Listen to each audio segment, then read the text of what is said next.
Alhamdulillah Rabbil alamin. Wassalatu wassalamu ala asrafil anbiya'i wal mursalin wa ala alihi wa sahbihi ajma'in. Asyhadu an la ilaha illallah wahdahu la syarika lah wa asyhadu anna Muhammadan 'abduhu wa rasuluh. Allahumma shalli ala sayyidina Muhammad wa ala alihi wa sahbihi ajma'in. Rabbi shrah li sadri wa yassir li wahlul 'uqdatam min lisani yafqahu qawli. Alhamdulillah, buat langkah yang pertama selaku kita hamba Allah, mari kita sama-sama mengucapkan puji syukur kepada Allah Subhanahu wa taala. Dengan kudrah dan ridha Allah, baca doa-doanya Allah masih memberikan kesempatan kepada kita, terutama kesempatan iman dan kesempatan Islam, sehingga kita bisa berhadir untuk melaksanakan suatu perintah Allah, yaitu melaksanakan sholat Jumat secara berjamaah. Kita doakan kepada Allah, lagi Allah kumpulkan kita di dalam Masjid Baitul Arifin Desa Kutung, Kecamatan Tanah Luas. Insya Allah akan mengumpulkan kita nantinya di hari akhirat dalam surga Allah. Amin ya rabbal alamin. Perlu kita ketahui bersama bahwa banyak saudara-saudara kita yang tidak bisa berhadir untuk melaksanakan perintah Allah. Mungkin karena sakit, yang sakit kita doakan mudah-mudahan segera diberikan kesembuhan oleh Allah. Tetapi yang alangkah sedihnya, zaman sudah berubah seperti ini, tapi masih banyak di antara saudara-saudara kita yang sampai ulangnya belum mendapat hidayah ataupun petunjuk daripada Allah Subhanahu wa taala. Selanjutnya, selamat beriring salam sama-sama kita sajikan kepangkuan alam Nabi besar Muhammad sallallahu alaihi wasallam kepada keluarganya, sahabat beliau sekalian. Karena kepegahli Nabi al-ulama warasatul anbiya, termasuk salam kita sampaikan kepada ulama mutaqaddimin, ulama mutakhirin dan ulama yang mutabar. Yang lebih Tuhan muliakan Ibu Musyid Masjid Baitul Arifin, yang kami hormati pengurus masjid, BKM Masjid, Remaja Masjid yang sangat istimewa dan kami muliakan, guru-guru kamu, abu-abu dan seluruh jemaah yang sudah berhadir pada hari ini dan dimuliakan Allah Subhanahu wa taala. Baik, sebelum kami menyampaikan sedikit mauizah ataupun nasihat, kami sedikit ingin memperkenalkan diri. Kebetulan kami sudah bertugas di Koramil Tanah Luas mulai dari bulan puasa yang lalu, tetapi tugas kami belum definitif. Kami masih menjabat sebagai PLH dan Ramil 10 Tanah Luas, karena ada tugas kami juga yang kami laksanakan. Definitif kami sebagai Kasihot Kodim 0103 Aceh Utara.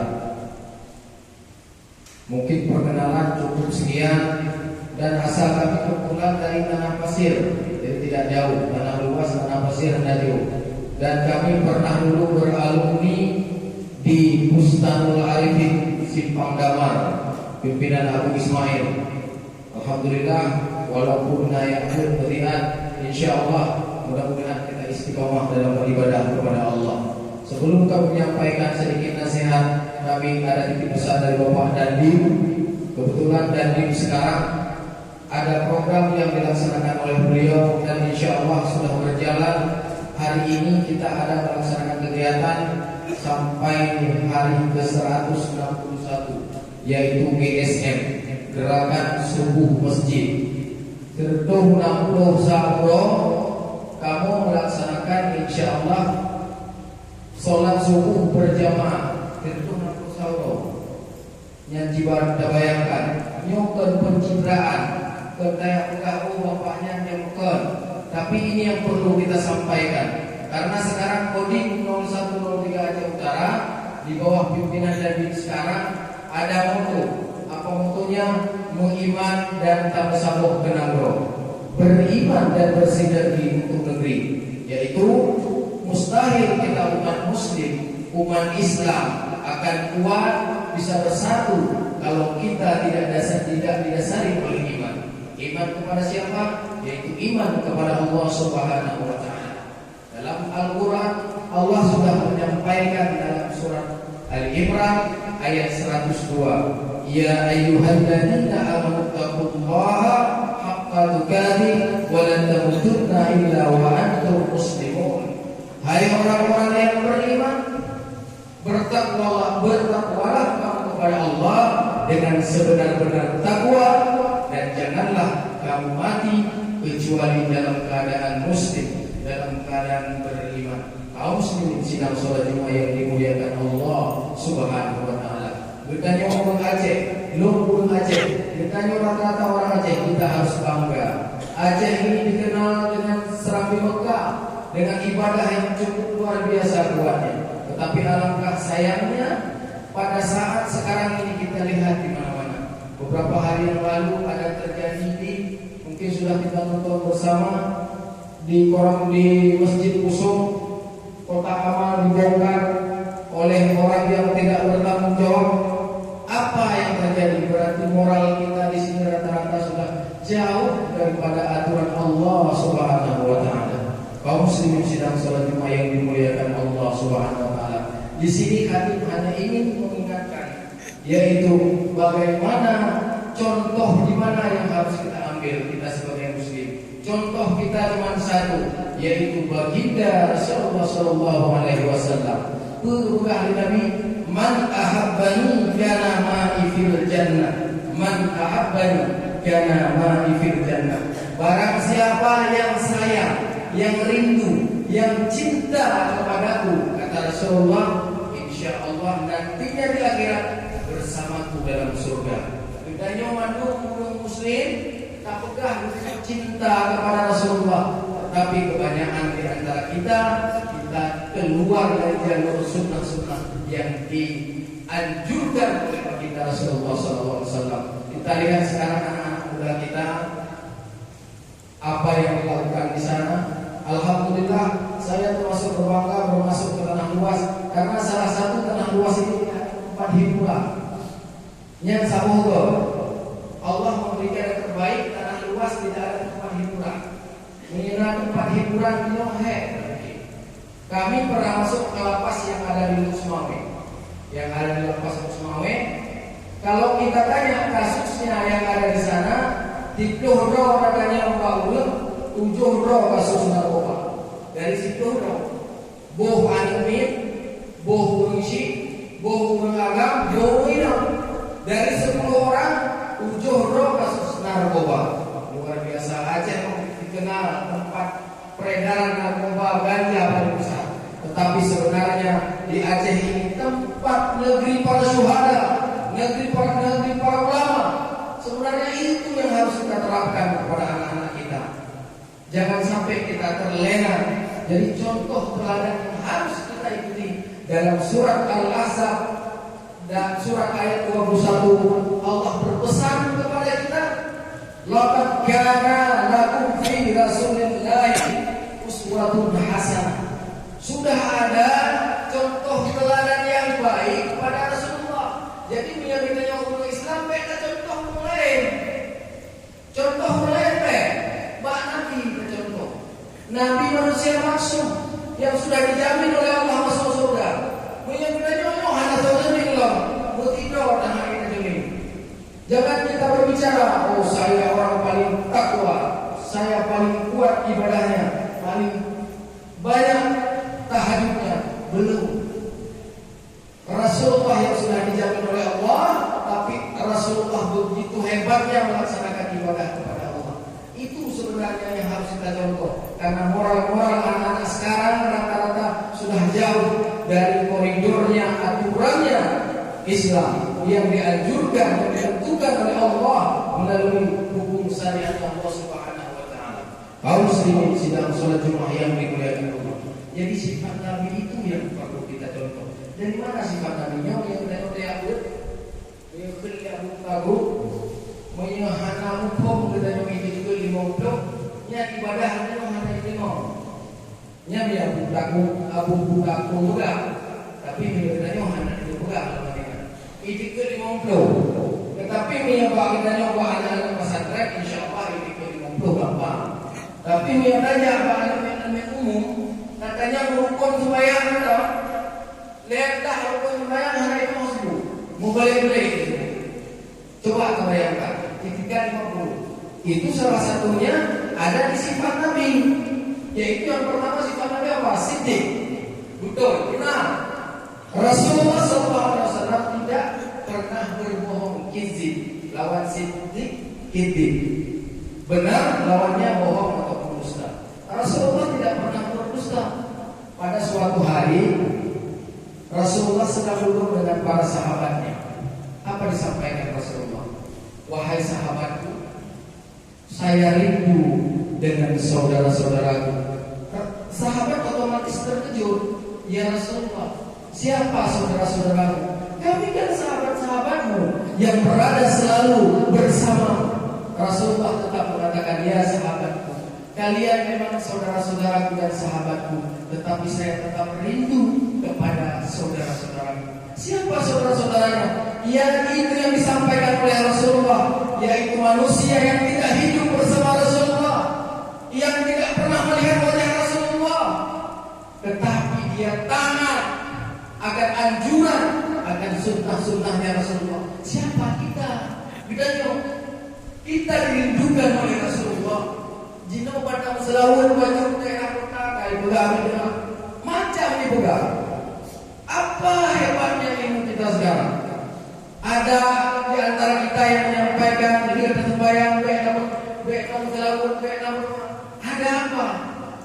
Padahal Rasulullah sudah mengajarkan kepada kita. Allah berfirman dalam surat Al-Ahzab, "Innallaha wa malaikatahu yusalluna 'alan nabi, ya ayyuhalladzina amanu sallu 'alaihi wa sallimu taslima."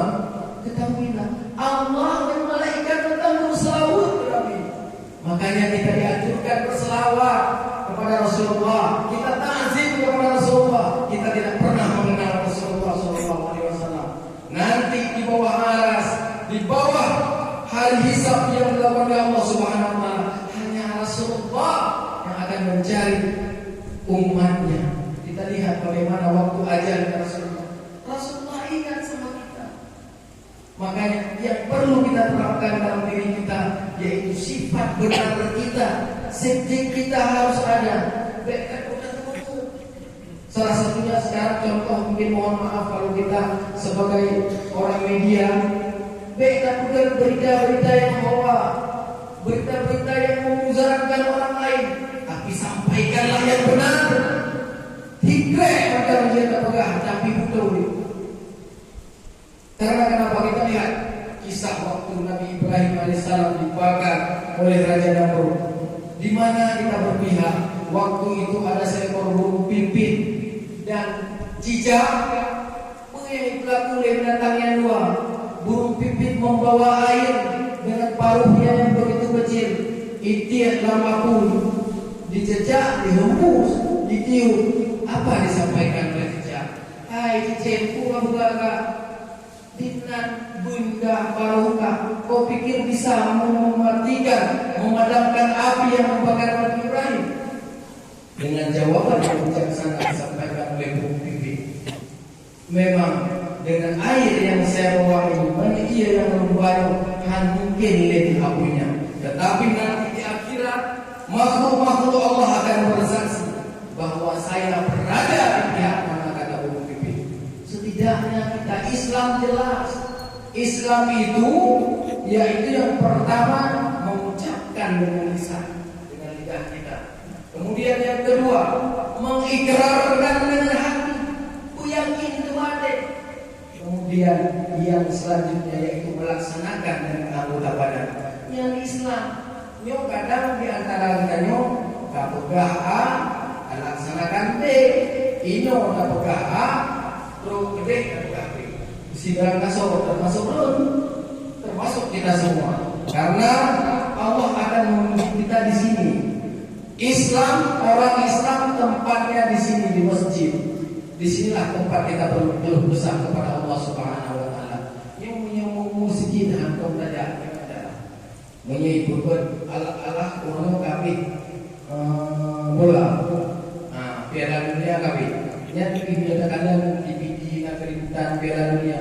Yang tahu yang bangai kan tanya yang bangai. Gomeng bola tanya orang pagi. Yang tahu yang bangai kan tanya. Lo alhamdulillah sampai final ada nonton tengok bola. Lo hobi bola tapi ada galak yang nonton nanti bola. Yahudi menentukan waktu kepada kita. Dia di antara waktu-waktu yang buat kita berat untuk melaksanakan ibadah. Contoh nonton bola, ruang bola. Tapi itu menerima. Kalau orang tak itu udah. Tepoh kami. Itulah diatur oleh mereka buat kita. Makanya kamu doa kepada Allah, mau lagi urunya orang sembahyang Jumat, tinggal ada sembahyang subuh dan seterusnya bukannya masih. Urut kafir takut kepada kita kalau subuhnya sudah seperti ini. Aqimis salata liduluki syamsi ila masakin lain wa qur'an al-fajr inna qur'an al-fajr kana mashhuda. Ya Allah, salatlah kamu setelah tergelincir matahari, yaitu salat zuhur sampai dengan terbenamnya matahari, dan laksanakanlah salat subuh. Sesungguhnya salat subuh disaksikan oleh para malaikat Allah. Kaum muslimin sedang salat yang dimuliakan Allah Subhanahu wa taala. Ini berarti bilagi mau bayar tuh. Baik bayar tuh, baik bayar di mana? Punya dia aja yang mau masjid itu mana boleh enggak ada, lu dulu aja. Jadi biar yang tersinggung. Mudah-mudahan setelah ini nanti kita ajak saudara-saudara kita di sana. Ini tanggung jawab kita. Baik, tapi tanggung jawab Bapak di sini. Bapak Camat, Bapak dan Ramil. Tanggung jawab yang pertama jatuh kepada orang tuanya. Orang tua bertanggung jawab penuh kepada anak-anaknya. Ya ayyuhalladzina amanu qu anfusakum wa ahlikum nar. Hai orang-orang yang beriman, jagalah dirimu dan keluargamu dari siksa api neraka. Bagaimana kita menjaganya? Kita laksanakan perintah Allah. Kita tinggalkan larangannya. Jangan takut. Kalau itu yang benar, katakan benar. Kaum muslimin sedang sholat Jumat yang Allah. Itu yang pertama. Kita harus benar, mempunyai sifat benar. Kita ikuti Rasulullah SAW. Kemudian yang kedua, yaitu amanah. Bui percaya. Ya. Punya pegang percaya, laksanakan. Orang percaya apa yang kita sampaikan. Itulah yang kita sampaikan, dan insya Allah itulah yang kita kerjakan. Jadi semua yang diberikan tanggung jawab kepada kita masing-masing punya tanggung jawab di sini. Saya sebagai Bapak dan Ramil, mungkin selama ini saya tidak terlalu fokus di sini karena jabatan ada dua, tapi setidaknya insya Allah sekali-sekali kita hadir harus bermanfaat orang lain. Khairun nas anfa'un linnas. Orang yang baik kata Nabi yaitu orang yang bermanfaat dan berguna bagi orang lain. Mudahkan urusan orang. Kalau kita mudahkan urusan orang, insya Allah urusan kita akan dipermudah oleh Allah Subhanahu wa taala. Jadi kita punya sifat amanah. Pak Besi, Pak Ilmu, segala macam, Pak Camat, semuanya kita punya tanggung jawab diberikan oleh Allah. Dan tanggung jawab itu yang paling sakit nanti akan kita bertanggung jawabkan di hadapan. Kemudian yang ketiga yaitu tabligh, menyampaikan. Rasulullah setiap menerima wahyu daripada Allah melalui malaikat Jibril tidak pernah disembunyikan. Semua yang disampaikan oleh Rasulullah SAW. Apa yang diterima oleh Rasul itu yang disampaikan. Innama bu'istu utammama makarimal akhlak. Tidak diutus saya oleh Allah untuk kamu ini kata Rasulullah, yaitu hanya untuk menyempurnakan akhlak manusia. Kebetulan waktu itu terlalu jahiliyah di bumi Arab sana, maka diutuslah Rasulullah SAW untuk memperbaiki akhlak kita. Itu yang ketiga. Kemudian yang keempat yaitu fatanah, cerdas. Orang Muslim harus cerdas. Orang Muslim harus hebat. Orang Muslim harus kuat, cerdas, punya ilmu. Silakan kita menuntut ilmu. Jangan hanya terpatok kita menuntut ilmu agama saja, tapi kita tuntut juga ilmu pemerintahan. Sehingga sesuatu yang kita lakukan orang tidak bisa menipu kita. Kita harus hebat, orang Islam harus kuat. Jadi kita harapkan ke depan. Ini salah satu kegiatan yang dilaksanakan oleh Bapak Kasat sekarang, Jenderal TNI Abdul Rahman, ada program menerima santri untuk menjadi TNI, baik melalui program Hafiz, kitab kuning ataupun pidato ceramah. Itu ada program dan sudah banyak yang lulus. Alhamdulillah anak-anak kita sekarang. Jadi kita doakan untuk tahun-tahun berikutnya, beberapa tahun kemudian ada bisi dari aku, dia ke Pak Camat lagi aku, walaupun cara tidak pemerintahan, dia ke Darmin lagi aku. Nah, baik banjir pemimpin, kita nyoba bagian sab itu saja ada teman. Oh jadi hai dong, dia sab itu tadi, anak wajib kalau sholat berebutlah kita di saf pertama. Pahalanya dalam suatu kitab disampaikan menyesal pertama udah pahalanya, kedua no kame mano boh mano dan seterusnya. Jadi kalau bagaimana kita yang paling besar itu tapi aja api lap-lap hati dia menjauh Allah. Makanya harus kita pahami kenapa sholat Jumat dilaksanakan 2 rakaat. Ini harus paham. Makanya kita melaksanakan sholat Jumat 40 orang ahli Jumat. Demi ahli Jumat. Katanya Mbak Wei itu. Ya, di sini ada dilaksanakan pengajian, ikut pengajian. B yang ikut menyata bagian pengajian, yang ikut Imam Syi, Urut Duha Paditrau. Kita juga mudah-mudahan ini karena dia pun, hana atau muda, yang dia pegang. Padahal sebenarnya yang dituntut oleh Allah kita yang muda ini minimal masjid Baitul Arifin siapa imamnya? Anak dayah pesantren 30 juz. Kan luar biasa semangat kita. Nah, tapi dia baca kuliah lo kafirun tapi. Nah, baca ayat apa kami makmum. Nah, kaum muslimin sedang sholat Jumat yang dimuliakan Allah Subhanahu wa taala. Itu 4 sifat Nabi dan ada 1 sifat lagi yaitu tawazu, yaitu rendah hati. Walaupun Nabi sudah dijamin masuk surga, tapi beliau tetap rendah hati. Coba kita lihat ada 1 kisah pada zaman Rasulullah SAW.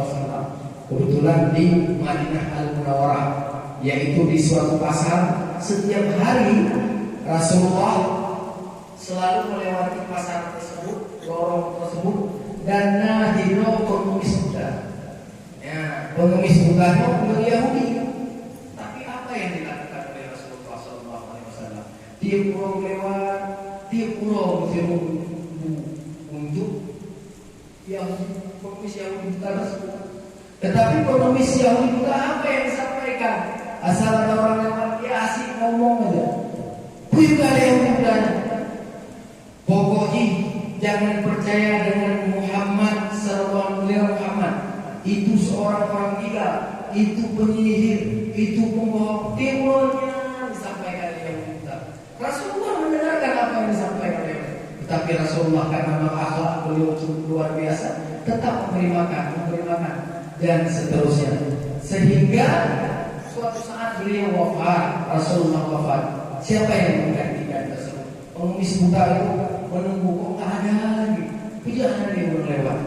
Ternyata Abu Bakar As-Siddiq radhiyallahu anhu, sahabat Nabi yang memang betul melaksanakan sunnah Nabi, pada waktu itu datang ke rumah anaknya Aisyah. Wahai Aisyah, saya sebagai ayah, apa yang perlu saya lakukan yang dilakukan oleh baginda Rasulullah SAW? Dijawab oleh Abu Bakar, hai ayah adalah seorang yang melakukan sunnah-sunnah Nabi, hampir tidak pernah ketinggalan. Tapi masih ada satu yang perlu saya lakukan. Apa itu Aisyah? Yaitu menyuapi Yahudi buta yang ada di pasar Madinah Al-Munawwarah. Terakhir Abu Bakar As-Siddiq langsung berangkat ke sana menyuapi. Ternyata yang selama ini menyuapi beda.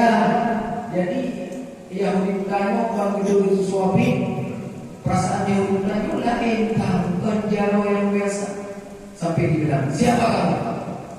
Dia buta. Siapa kamu? Saya orang yang biasa yang setiap hari menyuapi Anda. Saya belum percaya. Kerlagay hana lembut lagi, pegah apa hana lagi. Terakhir dengan berderainya air mata sambil bukti Abu Bakar As-Siddiq, saya memang bukan orang yang biasa menyuapi Anda. saya sahabat Rasulullah. Yang selama ini menyuapi Anda adalah baginda Nabi Muhammad SAW dan sudah wafat. Saya hanya seorang sahabatnya. Mendengarkan itu, apa yang dilakukan oleh Yahudi kita tersebut, ternyata selama ini saya memaki orang yang menyuapi saya. Ternyata itu orangnya Nabi besar Muhammad SAW. Dengan seketika Yahudi buta itu bersyahadat, mengucapkan dua kalimat syahadat, asyhadu an la ilaha illallah wa asyhadu anna Muhammadar Rasulullah, di depan Abu Bakar As-Siddiq. Begitu mulianya baginda Rasulullah SAW. Jadi kita yang mudahnya banyak-banyaklah kita berselawat kepada beliau. Mudah-mudahan syafaat beliau lah yang paling kita harapkan nanti. Amalan kita tidak tahu sehebat apapun amalan yang kita kerjakan. Kita belum tahu. Setiap hari kita berdoa setelah sholat, Allahumma inna nas'aluka husnul khatimah, Allahumma rzuqni taubatan nasuha qabla al-maut, tamlaka mu'adilan taubat, tamlaka husnul khatimah wa timati. Tapi yang kita jamin, kaum muslimin sedang sholat Jumat yang dimuliakan Allah. Mudah-mudahan apa yang saya sampaikan ini menjadi pelajaran buat saya. Terakhir, saya ingat beberapa pesan kata-kata mutiara. Mudah-mudahan ini jadi pelajaran buat saya dan buat kita semua. Kalau masih ada kesempatan buat kita untuk sholat di masjid, berangkatlah ke masjid. Begitu dengan suara azan, laksanakanlah sholat di masjid. Beda ditanya mana ibu ini dalam surat Al-Baqarah ayat 34 disampaikan oleh Allah, wa iz qulna lil malaikati isjudu li adama fasajadu illa iblis aba wastakbara wa kana minal kafirin. Ketika Allah berfirman, wahai malaikat, sujudlah kamu kepada Nabi Adam. Malaikat sujud. Cuma satu yang tidak mau sujud, yaitu iblis. Kenapa iblis tidak mau sujud? Dalam hadis Nabi disampaikan, karena saya diciptakan dari api, sedangkan Adam diciptakan dari tanah. Lebih saya kata ini. Berarti iblis ada sifat sombong. Jadi di antara Anda saudara menyehandatin sembahyang dalam sholat, berarti otomatis kita menghadap Allah, sujud kepada Allah. Berarti menyebutkannya dalam riwayat yang hendak sujud, nyanyi katanya apa katanya lebih gendong atau iblis. Iblis jahat, dia tidak mau sujud kepada Nabi Adam. Kalau kita umat manusia tidak mau sujud sholat, berarti lebih hancur kita daripada iblis. Laknatullah. Mudah-mudahan ini menjadi pelajaran buat kita semua. Kalau masih ada kesempatan untuk belajar Al-Quran, belajarlah. Itulah Al-Quran yang diberikan kepada baginda Rasulullah. Tempat kita berdoa enak baca Al-Quran. Paham Al-Quran itu. Selagi kita masih diberi simpanan hidup, makanya banyak-banyaklah beribadah, belajar ilmu. Nah, kajian kayak itu. Yang kajian hadis ma'inah irji'i ila rabbika radiyatan mardiyah fadkhuli fi ibadi wa dkhuli jannati. Mudah-mudahan itu yang kita harapkan akhir daripada kata Allah, wahai hamba-hambaku, datanglah kepadaku, masuklah ke dalam pertolonganku dan masuklah ke dalam surgaku. Demikian yang dapat saya sampaikan. Lebih dan kurang saya mohon maaf. Kalau memang itu salah, datangnya daripada saya sendiri. Kalau memang itu benar, itu merupakan ilmu daripada Allah Subhanahu wa taala. Jika anda mau